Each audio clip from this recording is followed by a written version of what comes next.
Welcome to Musings from the Cyber Trench, the podcast that goes beyond surface-level talk to uncover the real challenges and breakthroughs in public sector cybersecurity. Each episode features fearless leaders and visionary experts who are reshaping security strategies in some of the most complex environments. This is a space for honest conversations, fresh perspectives, and practical insights designed to empower and inspire. Get ready to rethink what's possible and join a community committed to making cybersecurity stronger, smarter, and more resilient. Here's your host, Vishal Masih.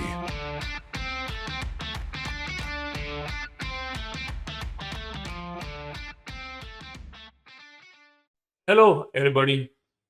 Welcome to another episode of Musings from the Cybercrime.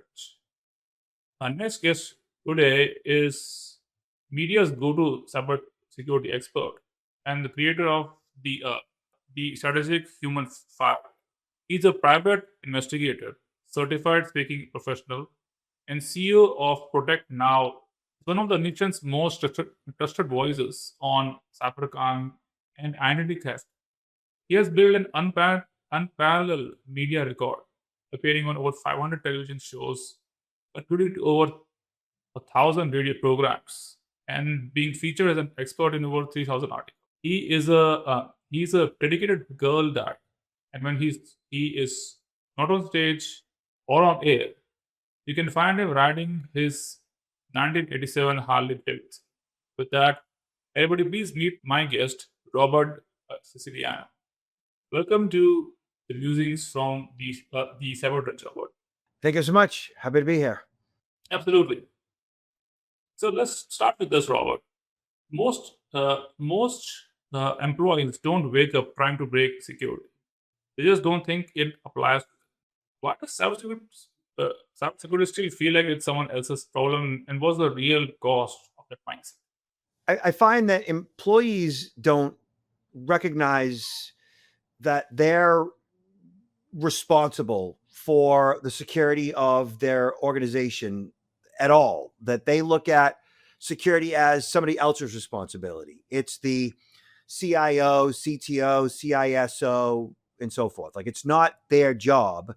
Therefore, they shouldn't have to engage in the various processes in regards to managing or reducing risk, like phishing simulation training. And so if they're looking at security as it's not their job, but then the, say, CTO applies phishing simulation to them, they're going to look at that as a waste of their time, as something that, again, is more of a distraction from their actual work. And they're going to resist it. And in some cases, even resent it. And that's problematic. And I see that across the board. I don't know that the generic compliance-based check the box security awareness training, often delivered via e-learning, which might be a talking head or a cartoon or animated and so forth. I don't know that that's as effective as it could be. I think it's doing the job of compliance. It's providing metrics. It's providing the ability for the organization to say, hey, we did this, and so we're doing our due diligence, but I'm not sure that it's necessarily moving the needle in regards to getting the employee to care about security in such a way that they could or should in order to really be effective in reducing risk. So how do you change that mindset? How do you make them care? That is actually an evolutionary process. So I had a conversation on New Year's Eve with a good friend of mine who is in fact a CIO of a metropolitan city north of Boston. Like a guy my age, like around 60, smart guy, been doing what he's doing for like 35 years. And we kind of had a little bit of an argument in regards to, what it takes to get the employee engaged in the process of security awareness. And the argument that we had revolved around the fact that he requires that there are metrics, that he needs to see the ROI in the information that they're being provided, that like if he can't see click rates and who passed and who failed, then there's no sense in engaging in that type of security awareness training. However, but like, is that how we engage each other? Is that how we raise our kids? I mean, yeah, when you raise your kids, you need to see that, being a parent and everything else, and the way you're teaching them and the way that you're, bringing them through the world, that they're doing well in school. And we kind of look at their grades as a marker to determine, whether or not we're doing our job as parents to make sure that they're doing their studies as students and so forth. Like, I get that, right? But is every life lesson that we treat them, do we have to see an ROI? Do we have to see a metric? Like, every single conversation we have with them, is it all like based on a spreadsheet and results and metrics? I'm not really sure. I think that when it comes to engaging humans, that you kind of need to engage that human kind of where they're at with whatever that engagement is. So, for example, like, if you're talking to a 10-year-old about an incident that occurred at school, and that incident, revolved around other kids, and it revolved around, let's just say, bullying, and it revolved around, what your kid did in response. And, that's a conversation that you're sitting down with your child, and you're communicating with them, values and how, each situation has a specific result. And you're kind of like working with that child in regards to their life experience and your life experience, and ultimately what the goal of that conversation is, for them to, in some way, shape, or form, increase their learning curve based on the information you're providing them, right? Is there a metric? Is there an actual metric at the end of that conversation that you can actually prove out? Maybe down the road, maybe a year from then, maybe 6 months from then, and so on. Like, I think that people need a little more flexibility in that regard. I think that they need to grow with that information that you've just sat down and provided them. And that's going to take a little bit of time. And I don't know that phishing simulation training fully actually hits the nail on the head when it comes down to security awareness. I think it solves the problem of phishing to a certain degree, but I don't know that it gets them to truly care about security.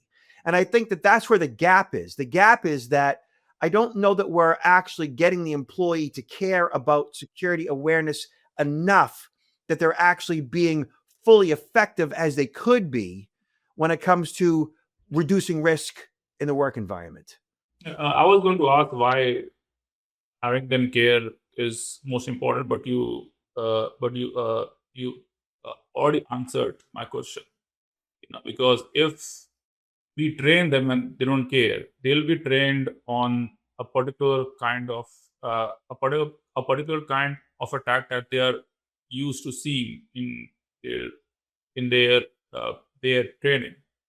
But if they are faced with something that they are not seeing and if they don't care, that training may not be that effective in that case. Is that correct? Look, security is a somewhat scary topic depending on who you're talking to, right? Security goes back to when we were just kids and when we were children and we were in the playground and somebody bit us or hit us. Like, kids bite and kids hit. I mean, at certain ages, they are, they can be somewhat, uncivilized when you think about it, right? And so at an early age, when we're affected by, say, some type of like low level physical violence, right? That kind of gets us thinking like that not everybody is nice and not everybody is kind. And then over time, as we age and as we navigate life, we experience more and more situations where people are not nice and not kind. And in some cases, they might be angry. In some cases, they may say awful and mean things. And in some cases, they may be, violent, right? And we learn from all these situations. But all those situations, in some way, shape, or form, affect us. They affect us physically, they affect us emotionally, and in some cases, they actually like can traumatize us depending on the severity of those situations. And so as we age, as we grow older, and as we learn that security is a part of our lifestyle, it's a part of our culture, and then ultimately it's a part of protecting ourselves from harm. And then in the workplace, it's part of our job description to some degree, right? We have all these previous life experiences that we may not necessarily apply effectively to security awareness training due to the fact that there's a lot of childhood emotion there. Now, when you think about it, we don't want to think or believe that bad things can happen to us. It's just not natural to us. We as human beings are what's considered an interdependent species. And what that means is we depend on and rely on each other for our survival. That's just the way it is. We need each other to procreate. Without each other, the species would cease to exist. And as an interdependent species, our default, our baseline is trust. We need to trust each other. Without trust, we wouldn't, if all we did was fear others mean to do us harm, if we didn't trust anybody, we wouldn't be social creatures. We'd never get with anybody. We require that trust. And the problem with that baseline of trust is that throughout the day, week, month, year, the people you meet, the emails you get, the phone calls you receive, the text messages that come in, your baseline is that you want to and you need to trust the person who's sending that to you. And so as you're consuming this information, as you're meeting these people, you're giving them the benefit of the doubt. And as we're continually giving the benefit of the doubt, bad guys know this. And they know that our baseline is trust. And they use truthful situations to scam us. And they twist things at the very end. And so, from my experience, most security awareness training, especially compliance-based security awareness training, isn't bridging that gap where we basically are trusting creatures and we're being told, be aware of this, do this, don't do that, or else. And that's what compliance training does. It's not coming to the person and saying, hey, I understand that you're concerned about a number of different things. I understand that you have worries and fears. I understand that, early on in life, like security was like this thing that we didn't quite understand. As we grew older, we realized that like it's something that we have to do, but it's kind of against our core beliefs. We don't really want to do these things, but we kind of have to. So I understand all that. So let's talk about it. Let's have a conversation that kind of gets you through all of that and what your resistance to it is and why. And what our belief systems are revolving around security and why we resist security, because we trust and so forth. And then there are all kinds of like cultural norms that we all experience that also build on that resistance. So for example, and this is like an actual question. I'm a guy that's got 22 security cameras in my personal and professional life. Like I got security cameras all over my life. Okay. So when you find out like, okay, the guy's got 22 security cameras, right? What might be your summation, your observation of my belief systems, of my observations of like how I get through the day? Like if the guy's got 22 security cameras, he must be what? Like what might I be? I would call you paranoid. Paranoid. Yeah, exactly. Right. Maybe a little excessive, but here's the thing with that, right? We as a culture, we as a species, when it comes to security, all of us, no matter where we are in the world, okay? When we think about security, we think about paranoia. We do. Paranoia is a mental health issue. It's a disorder. It's a disease of the mind. That's truly what paranoia is. Okay. Paranoia, a person who is affected by paranoia, and I have close family. I have a cousin, she's paranoid. And I think right now she's actually living in her car. And she truly does believe that people are out to get her. She truly does believe that the government is a conspiracy against her. And she truly thinks that her home is bugged and that she's always being watched. She is effectively, as far as her mental health is concerned, she is out of control. And that's what paranoia actually is. Security, on the other hand, is about being in control. That's what security is. It's about gathering processes and systems, engaging in certain habits and strategies consistently to reduce risk. And if you engage in all these risk reduction strategies, you put these various systems in place, you're engaging in a form of control to reduce those risks. Now, we know that there's no such thing as 100% security. So security is a process. It's a journey. It's 24/7, 365 that we're consistently engaged in to reduce that risk. Okay. Paranoia, on the other hand, is not that. And so the dichotomy of paranoia and security is that if we think to any degree at all that engaging in the process of security is going to make me worry, it's going to make me fearful, it's going to make me paranoid, we're not going to do it. We just won't, and we don't. For example, like I ask my audiences, when I get in front of a live audience, I ask, every single person in the room, how many of you have a home security system installed? If I get 10 to 20% of the room to raise their hand, that's a lot. Usually I get, maybe 10%, if that. And then I ask, like, why don't you have a home security system? And the majority of the people say, well, I don't even know where my house keys are. I haven't locked my doors in years. Others say, well, we have insurance. So if anything's stolen, insurance will protect us. Or they say, yeah, my husband says, why bother installing a home security system? If they want to break in, they're going to break in.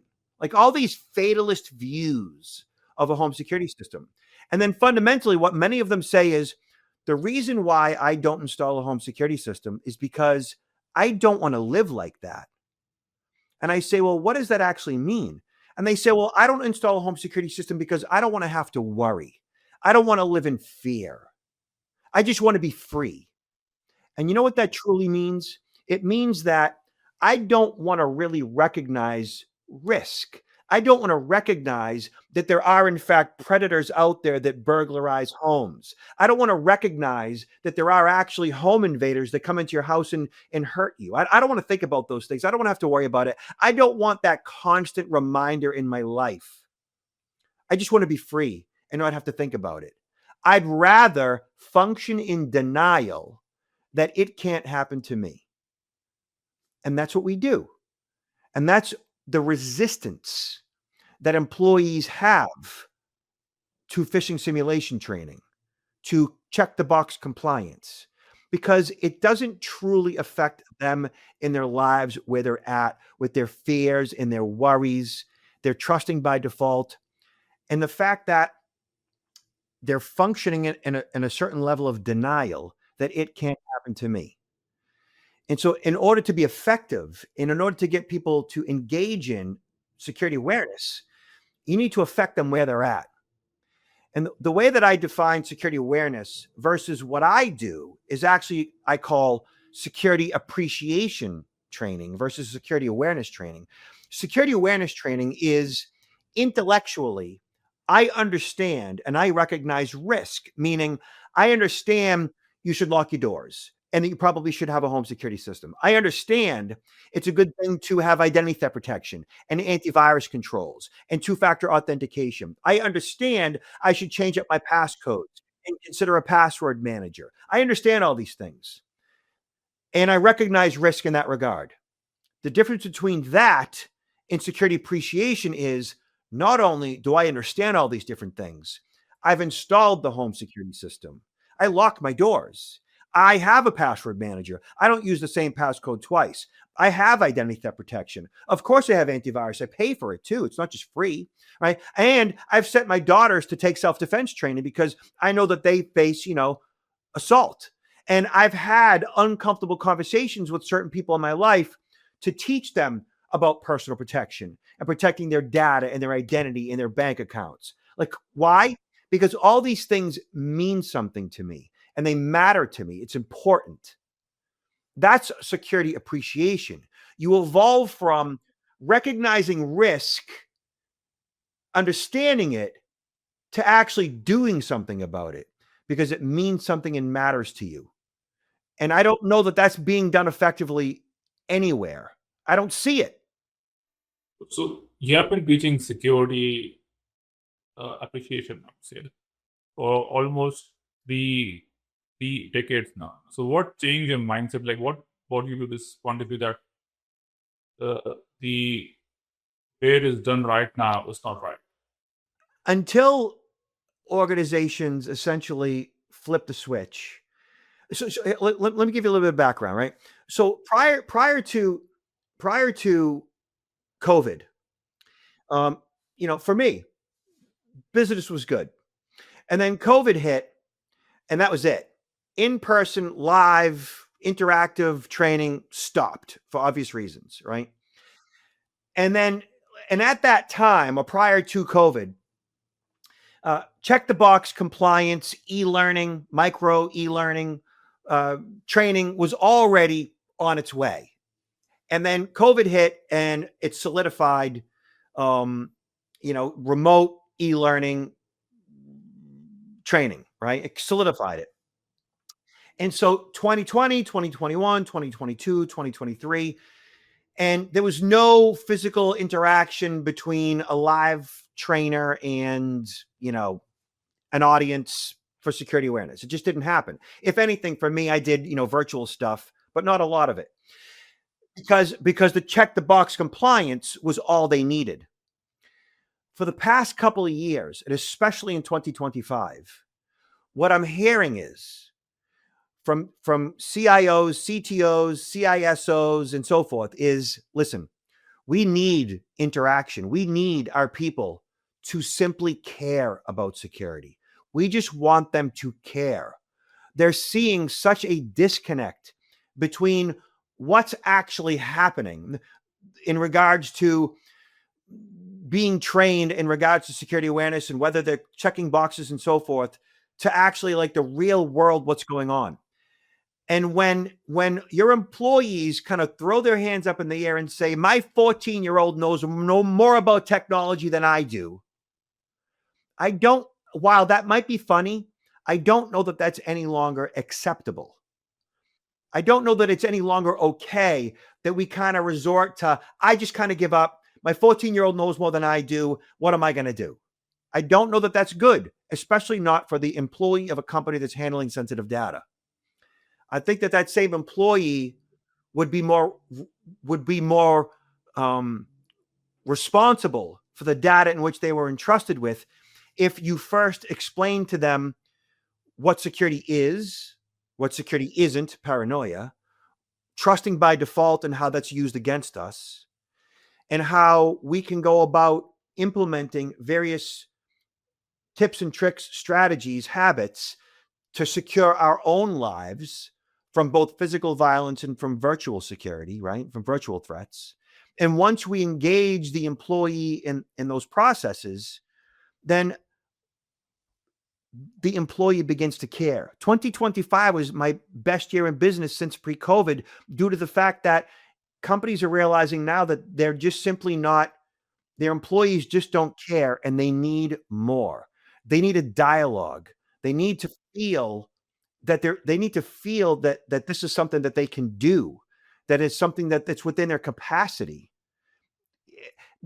We lack a significant amount of digital literacy. And that means we can't tell the difference between real or fake online. We don't know whether or not we should be clicking links on the first or second page of Google search.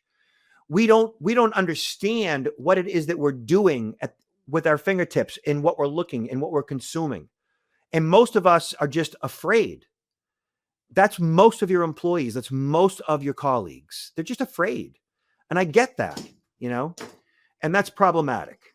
And until that is addressed, until they understand what their options are in regards to personal protection, they're not going to understand how to protect the data in which they're entrusted with. So you think that we should focus more on changing the mindset to that, making security more personal. The whole cybersecurity industry is based on zero trust. I would say there's a lot of uh, there's a big element of selling fear instead of selling control. Yeah. Yes, exactly. So the fear based in the compliance training, and look at comply and I know I kind of hammer down on compliance training. Compliance training is necessary. We need it. Employees need phishing simulation training. They have to do it. It's important. It's necessary. It does solve certain problems. Okay, so don't get me wrong. It's necessary. Okay, but it's missing something. And until we bridge that gap, because right now, what this compliance training does, it's kind of like hitting people with a hammer. Do this, do this, do this, do this, or else, or else. If you don't do this correctly, you're going to be demoted, you're going to be fired, you're going to lose your job. If you don't get the score right, there's going to be repercussions. I get that. I understand that. That is as a result of companies, government agencies being essentially frustrated that there's a certain element of employees that aren't getting it. Therefore, you will suffer the repercussions if you don't get it. Well, that fear-based hammer, hitting them over the head with this, can only go so far. Fear can be a motivator, certainly. We all know this. But is that what we do to our children? Do we parent by fear? I don't know that we do that. I don't know that that's I know that I don't do that. I know that I speak occasionally to issues revolving around the negative repercussions of not being compliant. I certainly do that, but I don't threaten. I don't engage in fear tactics when it comes to nurturing my loved ones. I don't know that fear tactics are a good way to encourage or empower. I think all they do is cause fear. They cause a certain negativity. And so I think a certain level of nurturing, and I know that might sound a little bit metaphysical and ridiculous to some people. Yeah, I mean, as a girl dad, right? As a girl dad, I've had multiple uncomfortable conversations with my girls, multiple. And when I say uncomfortable conversations, that means that I occasionally get graphic in regards to the negative repercussions of not being proactive when it comes to security. Like if you are a young woman in today's culture and today's society, there is as much as a 25% chance that you as a young woman at some point in your life might be sexually assaulted. As much as a 25% chance, 1 out of 4. So I think it's important to have uncomfortable conversations about the repercussions of, say, going out with your girlfriends and consuming a tremendous amount of alcohol that puts you in a position where you are out of control and unable to react or respond should somebody be paying unwanted attention to you and mean to do you harm at a fraternity party. So I have these conversations with my girls as if, they are engaged in those exact behaviors. And I'll get graphic to the point where this is what it looks like and this is what happens. And so you end up in this room and this is what it looks like. And it's a little much, but I'm not communicating this information in such a way where I am hammering them with that. I'm being graphic and allowing them to visualize certain scenarios in their mind's eye so they understand what this looks like. So in the potential event that might happen, they've what ifed and they've visualized these various scenarios in such a way where they can effectively react and respond. So those uncomfortable conversations are about dissecting these various situations revolving around security whether it's in the physical world or the virtual world. So you kind of reverse engineer the bad actors' motivations and their tactics and their techniques. And when you understand all of those tactics and techniques, when you understand how the bad actor operates, then you effectively can see inside of what that wrong number text message looks like. You can see inside of what that phishing email looks like, and in dissecting it and understanding what is actually happening in front of me. When that phone call comes in posing as IT, requesting a password because they can't get into the network and they need your password or else. When you explain that scenario, when you dissect it, when you have what might be considered an uncomfortable conversation, when you're getting graphic with all these various scenarios, you're actually telling effective. It's what that is it's effective storytelling, and that effective storytelling is painting a picture in that person's mind's eye in the way in which they view the world. It's personal to them, and that's how you move the needle, because you're involving them in the process of learning about risk management versus hammering them with information, do this or else. You're sharing the consequences in a way that they can train their minds themselves instead of forcing behavior through fear. I believe it comes out over time naturally. They evolve with it. Look at I look at being a parent as a constant everyday challenge, because it is.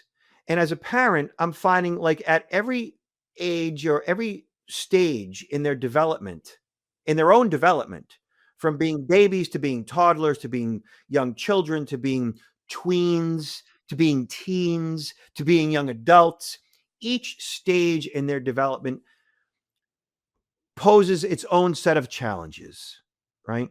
And each of those challenges, each of those stages, I need to be a certain person in order to meet those challenges.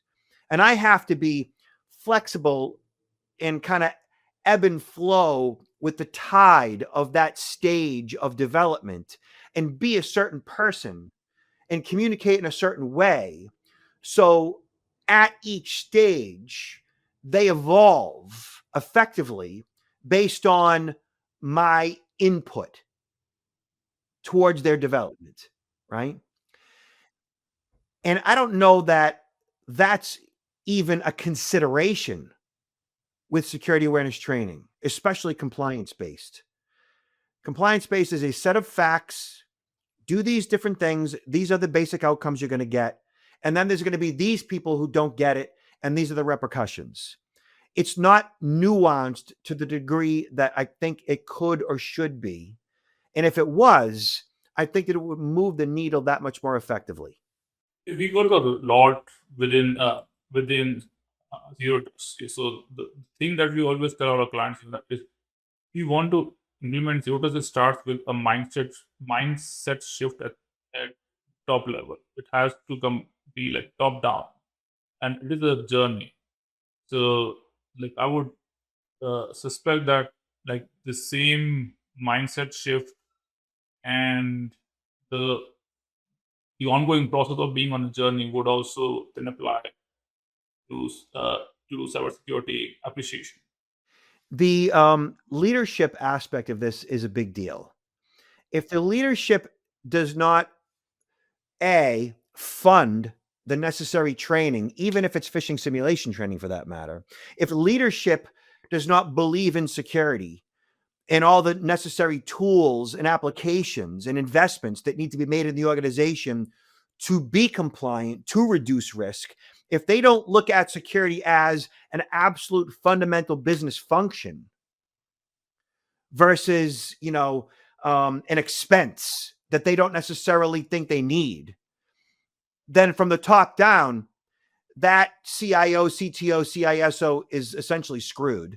If they don't get buy-in from the top, from the board of directors, it makes their job that much more difficult. certainly that that tech person needs to be extremely resourceful, which is always a good thing, but that doesn't necessarily turn into compliance or security for that matter.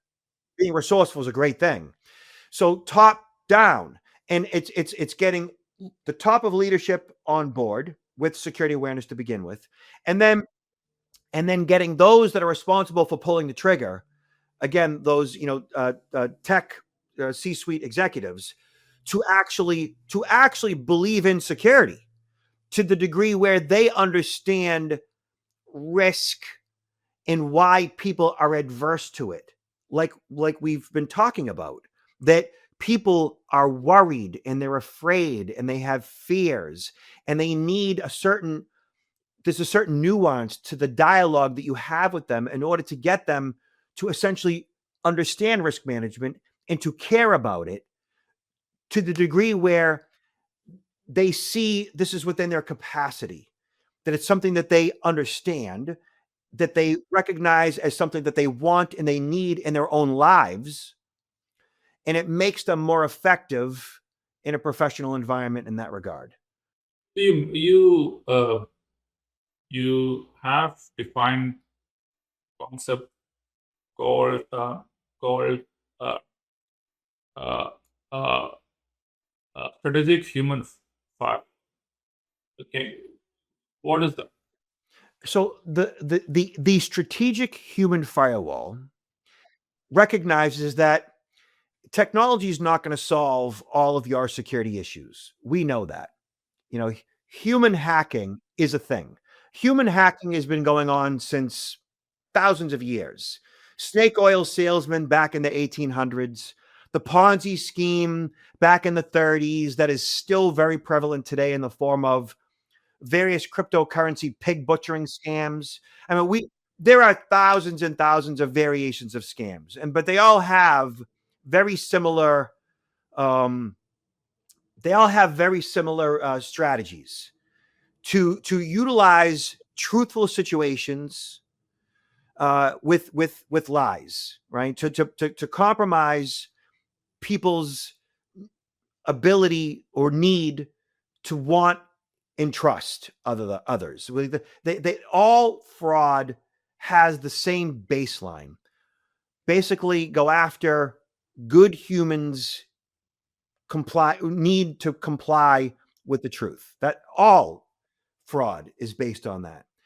And when we understand that as humans, that we need to be that firewall between the bad guy's motivation and what our belief systems are, then we put up a certain firewall protecting us first, because we understand what security awareness is. I understand all the various risks and their solutions. Yes, I understand that.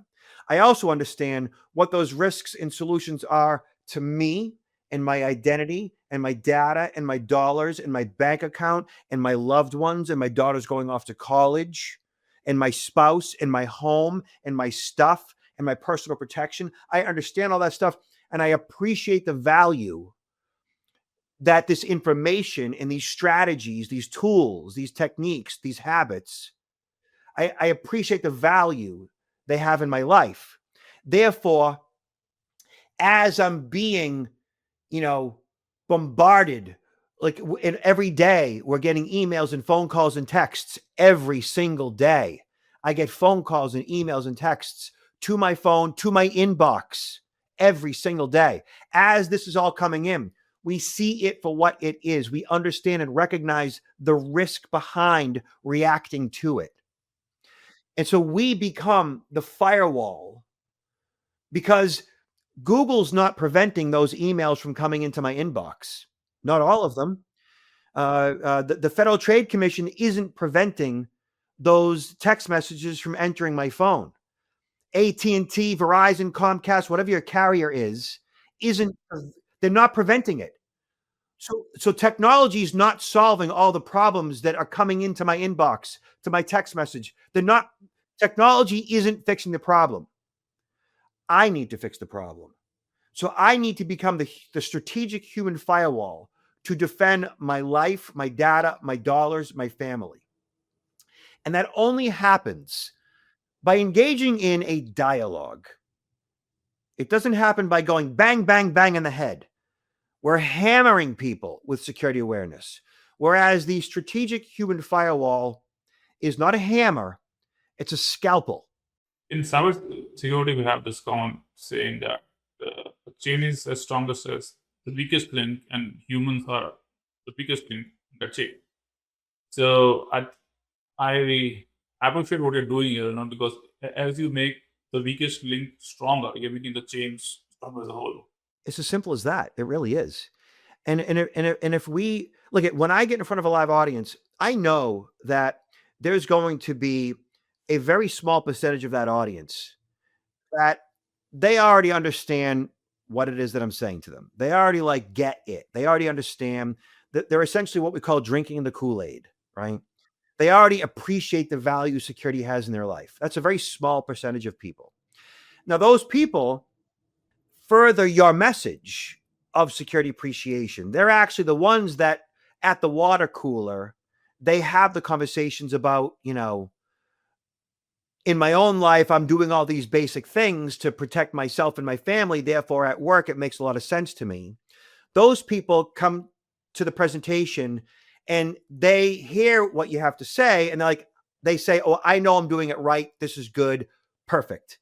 The others, the rest of them, the 90% of them, when they sit down in the room, they're like this. I don't want to be here. I don't need to be here. I'm told to be here. This is required of me. My boss made me be here. After about 20 minutes, as you're challenging their belief systems, as you're asking them a number of different questions that challenge the way they've looked at security their entire lives, what happens is this. They begin to drop their arms. They begin to sit back. They begin to start listening to you. And they begin to say, this does make sense. I've been resisting this stuff my entire life. I thought that it was all about worry and fear and paranoia. And now they begin to go, yeah, this is a good thing. I wish my wife was here with me today. My daughters need to hear this. And they come up to me at the end of the presentation and they literally say the words, I came here because I was told to be here. I didn't want to come here. I didn't think I needed this.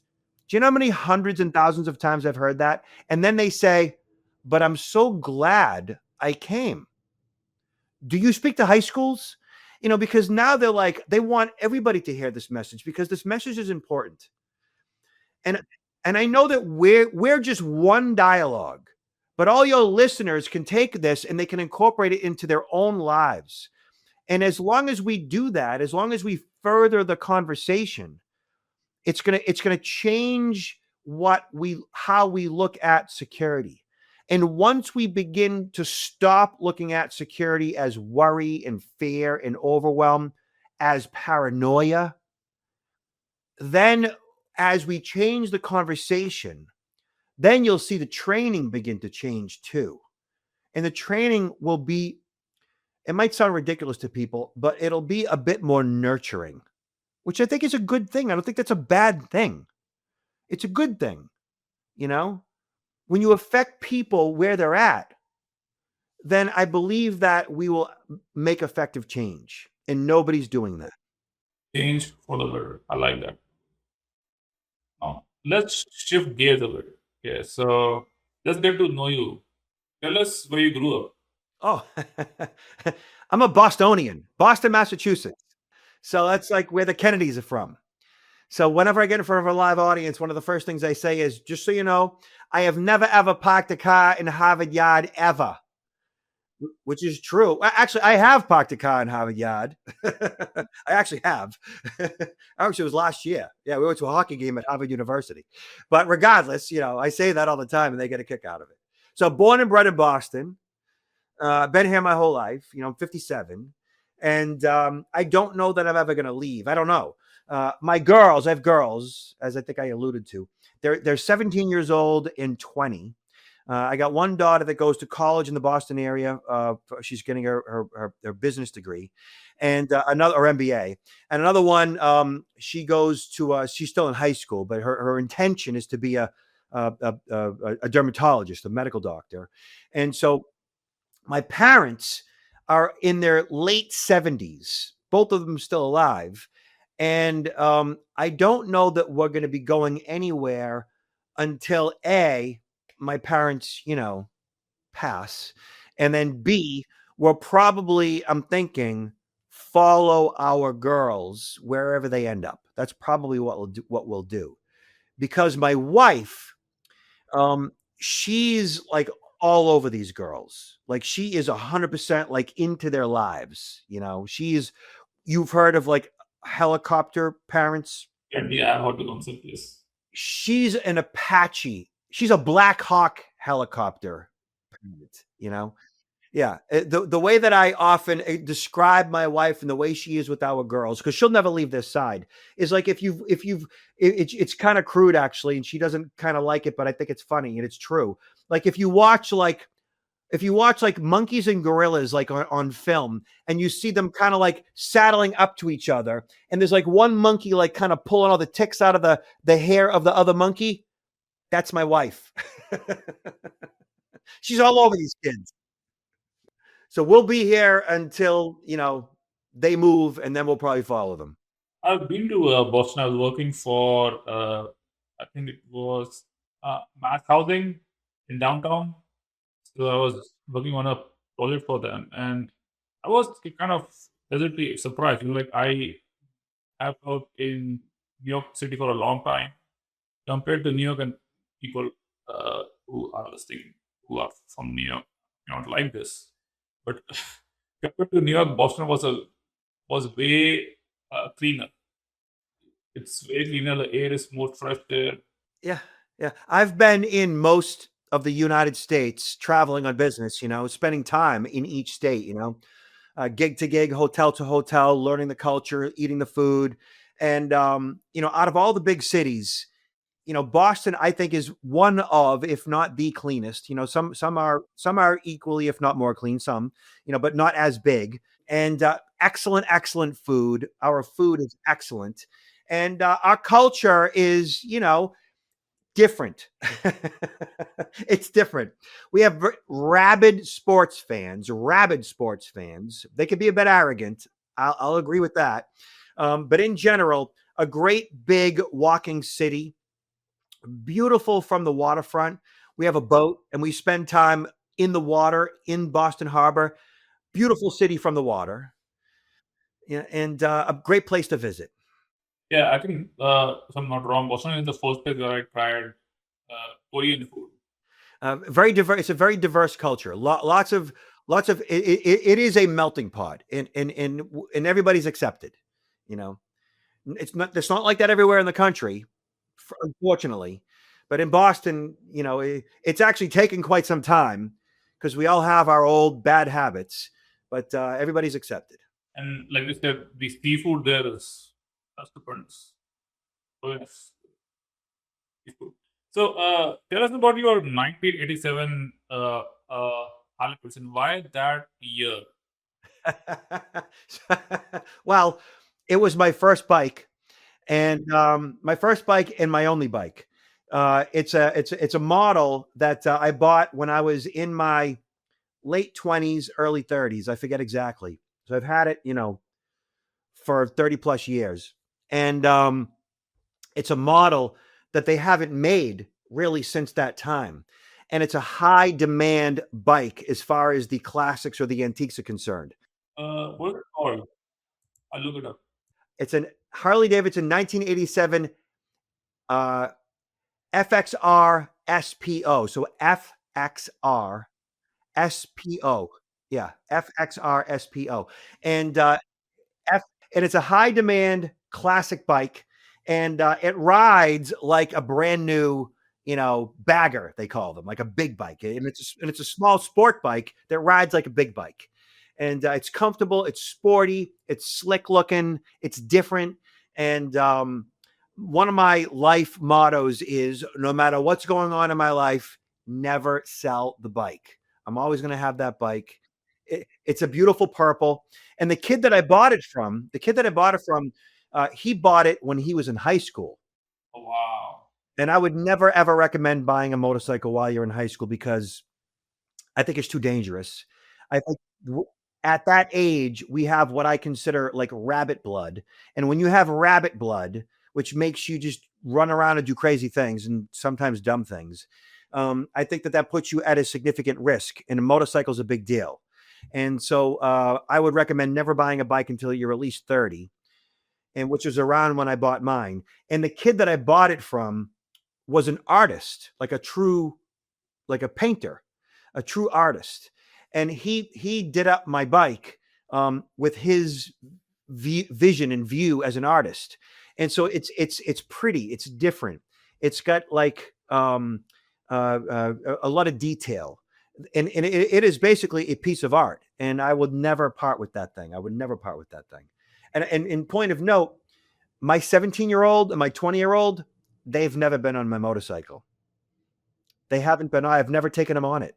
And I don't know that I ever will. I honestly don't want them to get to like it. Because of safety issues or? Safety issues. Yeah. Safety issues, primarily safety issues. Yeah. It's dangerous. It's dangerous as hell. It's dangerous. Yeah. It's dangerous. Yeah. I pay attention to the news, and every single spring, like April, May, I'm always paying attention. And I always see like the first 2 or 3 people to go down at the beginning of the season. It just happens every year. People go down, they get killed. And it's because people aren't paying attention.